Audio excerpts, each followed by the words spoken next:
Здравствуйте, друзья и коллеги! Меня зовут Игорь, и я представляю вашему вниманию вторую серию сборки универсального бронированного автомобиля Typhoon K от компании Takom.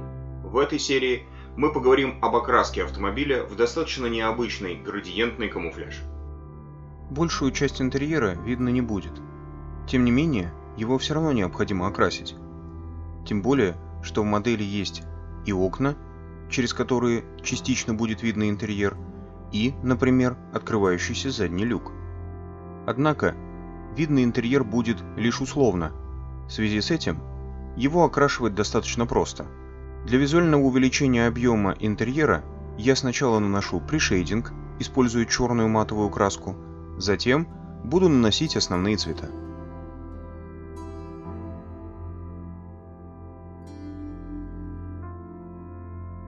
Модель я решил окрасить достаточно необычно. Не в стандартный зеленый цвет, в котором обычно представлены бронеавтомобили Typhoon, а в особый камуфляж, который я придумал сам – градиентный зеленый. Кроме того, я планирую окрасить ходовую и некоторые элементы грузовика в черный цвет. Его я также наношу заранее. Это позволит впоследствии упростить окраску модели.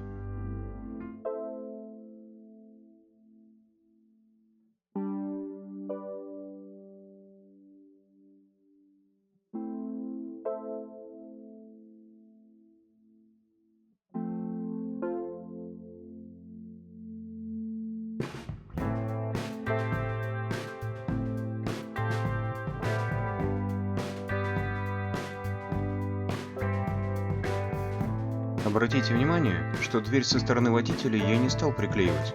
Это нужно для того, чтобы сфотографировать модель с открытой дверью. Однако, для удобства окраски, я ее установил на модель и зафиксировал при помощи пластилина.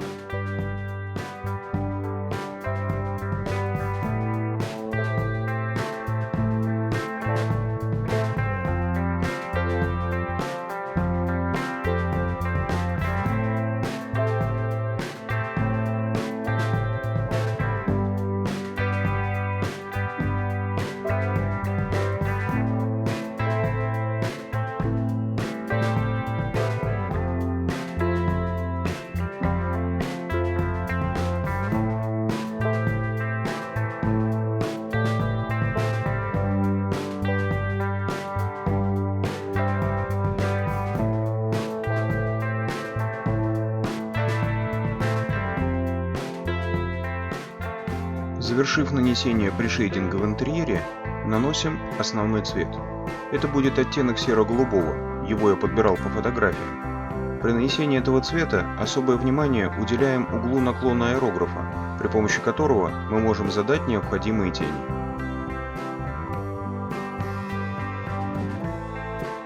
Не беда, если этот оттенок попадет на те детали, на которые попасть не должен. Эти элементы можно будет дополнительно окрасить впоследствии.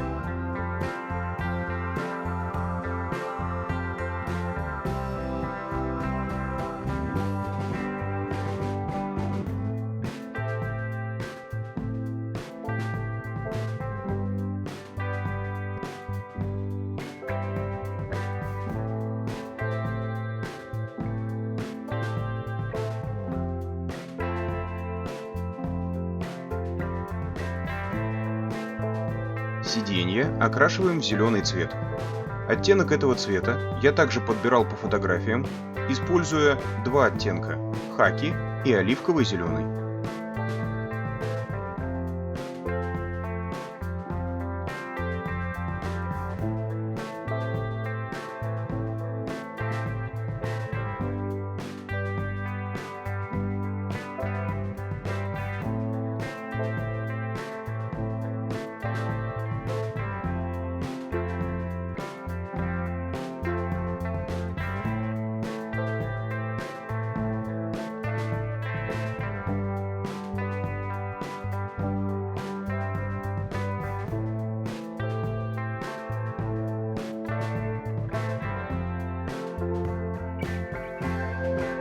При окрашивании всех элементов уже частично окрашенного интерьера особое внимание уделяйте углу наклона аэрографа.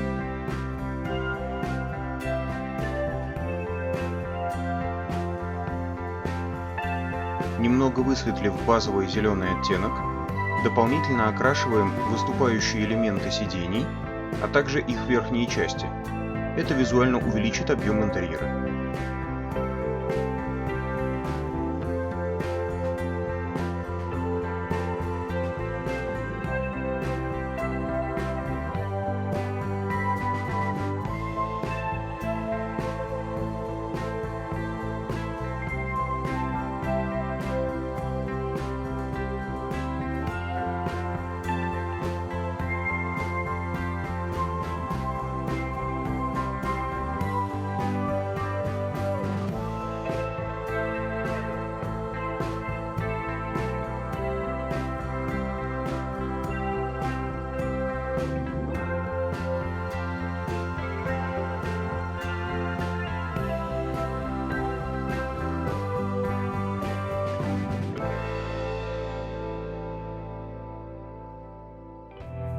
Зеленый цвет остекления бронеавтомобиля я буду окрашивать при помощи таймиевского прозрачного зеленого лака.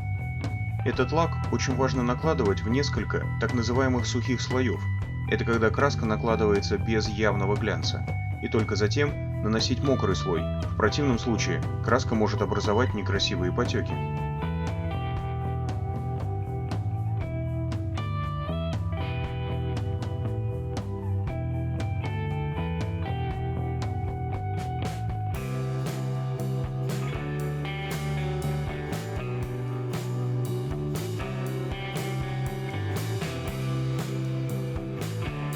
Некоторые мелкие элементы интерьера окрашиваем с использованием кисти. При этом я буду использовать два вида краски – эмали Tamiya, а также акриловую краску фирмы Pacific.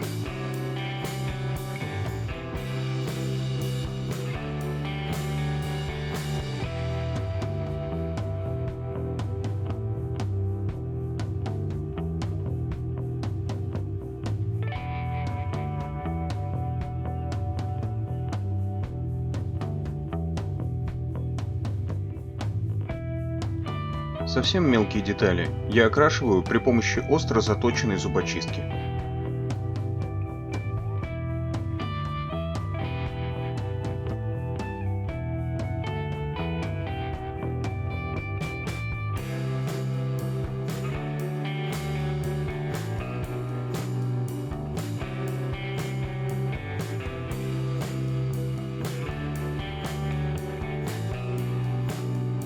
Полностью окрасив интерьер, собираем модель и готовим ее к нанесению основных цветов, в том числе камуфляжа.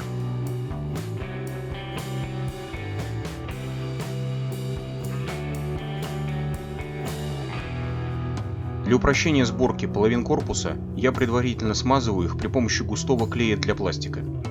Затем, по завершении установки половин, их необходимо будет приклеить с использованием сверхтекучего клея, который склеит их надежно.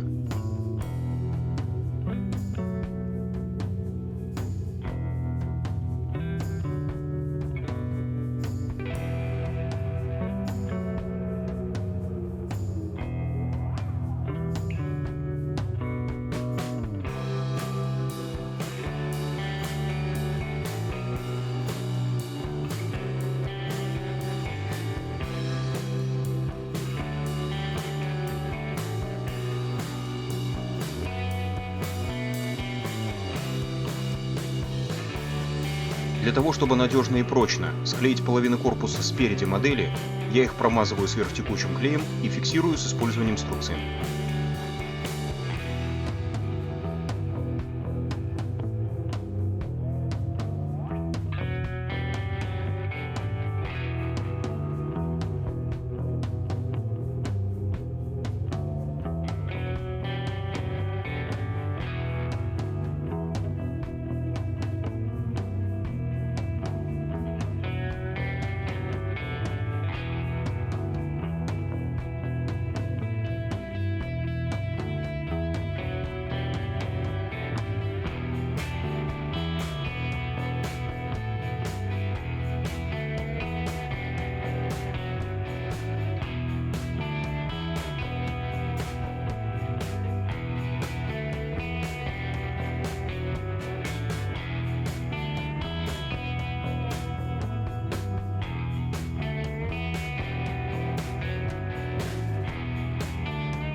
Модель я буду окрашивать в камуфляж, не устанавливая стекла, поэтому маскируем отверстия, используя салфетки или любую другую тонкую бумагу.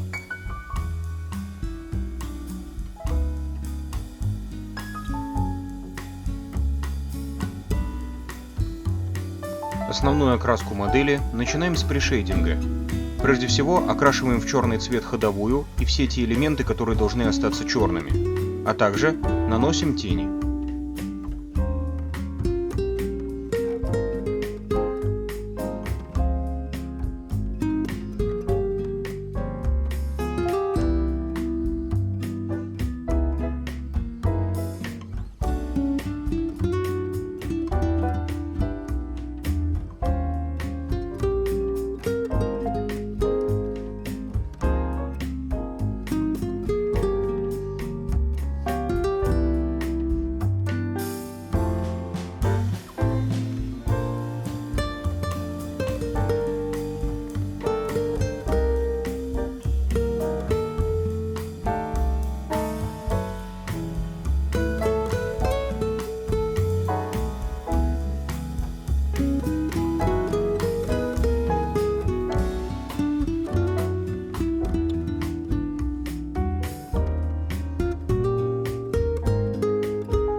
Завершив окрашивание ходовой и нанесение теней, переходим к нанесению первого базового оттенка цвета.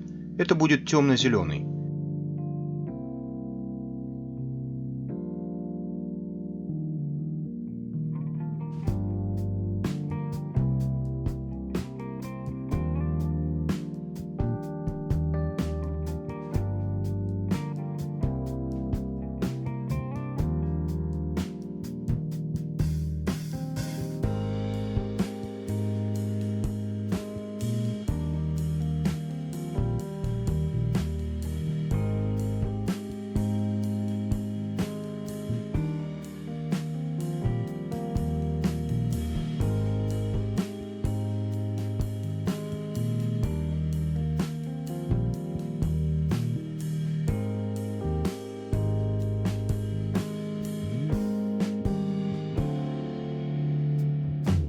Еще раз обращаю ваше внимание на то, что на этапе нанесения основного цвета и всех последующих оттенков очень важен угол наклона аэрографа.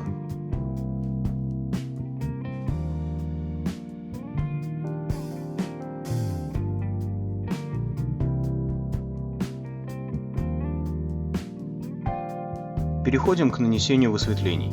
Я в своей работе не буду использовать столь популярный сейчас принцип цветовой модуляции, поскольку считаю его нереалистичным. Вместо этого я буду стараться наносить высветления на технику там, где они могут появиться на реальных машинах. Для того, чтобы наносить такие световые пятна, смотрите и наблюдайте за той техникой, которая окружает вас в обычной жизни. Смотрите на то, где могут появляться на этой технике блики. Смотрите и следите за тем, как меняются цвета и оттенки краски, в зависимости от угла зрения, в зависимости от угла, под которым на эти поверхности падает свет, в зависимости от того, выпуклая поверхность или вогнутая.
Обратите внимание на то, что люки на крыше я окрашиваю прежде всего, а затем буду наносить краску уже на саму крышу. Так как краска неминуемо будет попадать на люк, это дополнительно его высветлит, что реалистично.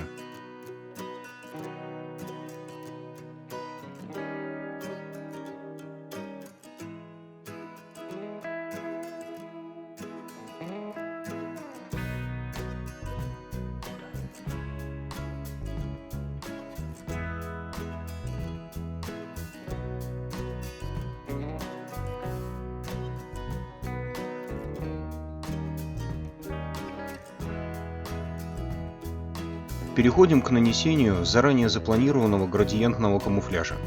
Для его рисования я вырезал из плотной бумаги несколько шаблонов и буду наносить краску, используя их. Обратите внимание, что на этом этапе крайне важен угол наклона аэрографа.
Нарисовав камуфляж, переходим к дополнительным высветлениям.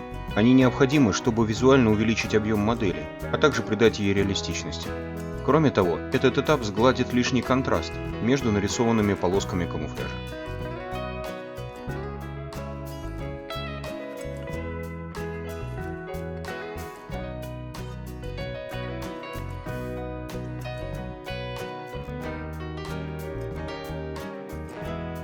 Завершив окрашивание модели, наносим на нее глянцевый лак.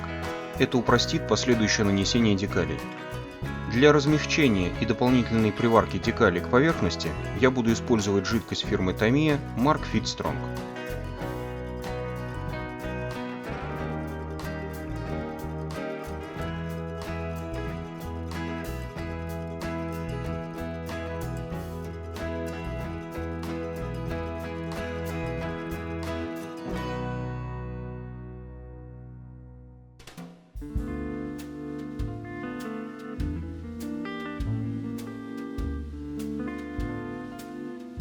Диски колес можно склеить таким образом, чтобы в конечном итоге колеса могли вращаться.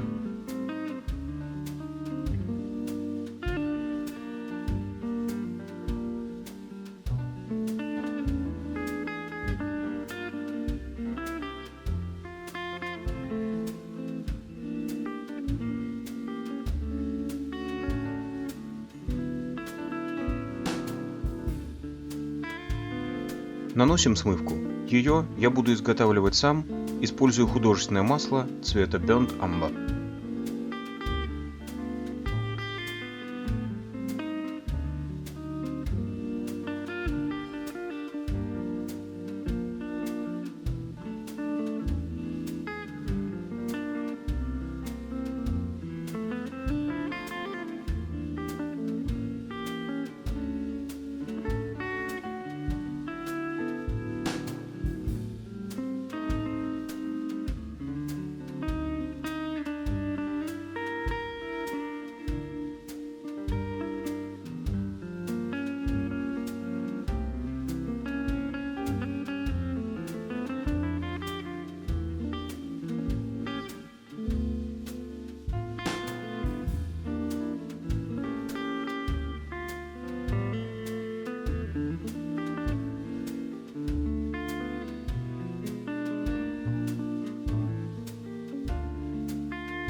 Используя чистый White Spirit, удаляем излишки смывки.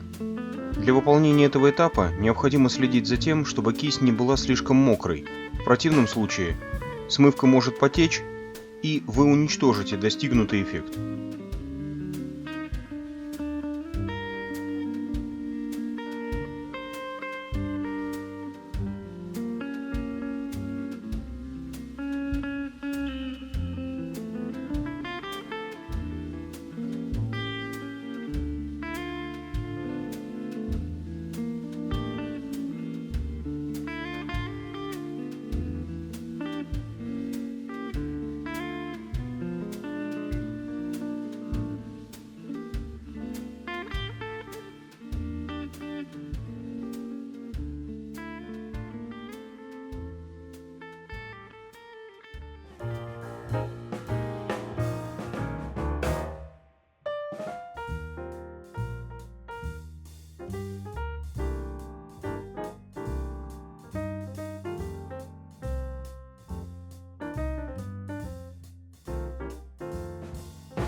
А теперь настало время для небольшого эксперимента.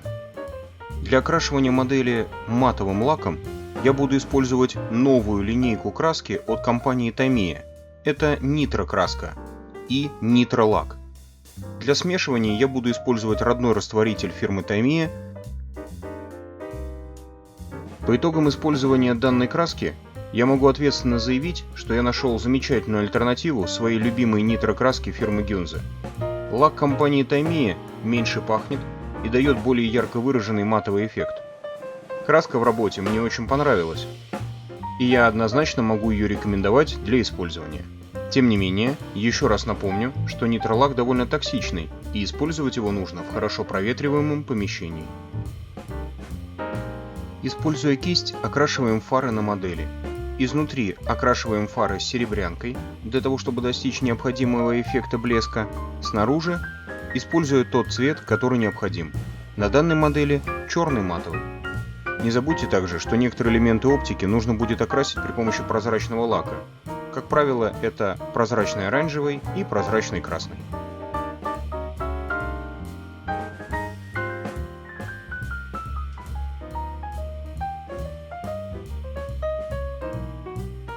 Световые отражатели по периметру грузовика окрашиваем при помощи глянцевой оранжевой и глянцевой красной краски.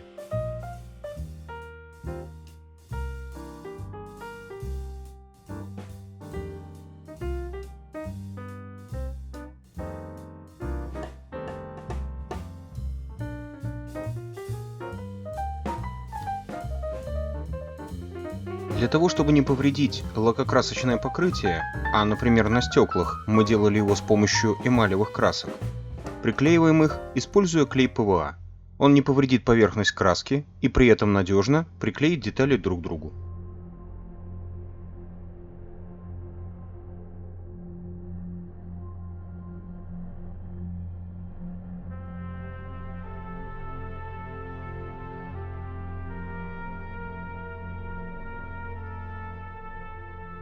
Я решил делать модель чистой, однако немного пыли на колесах не повредит. Для того, чтобы немного запылить шины на модели, я буду использовать пигмент оттенка бетонного крошева.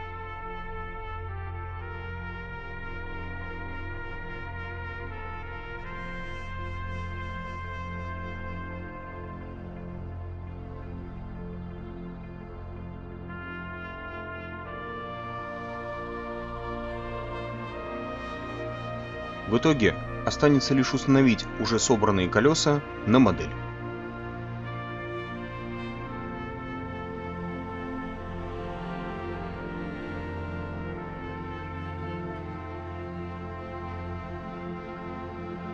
На этом сборка и окраска бронеавтомобиля Typhoon завершена. Давайте посмотрим на получившуюся модель на круговом обзоре.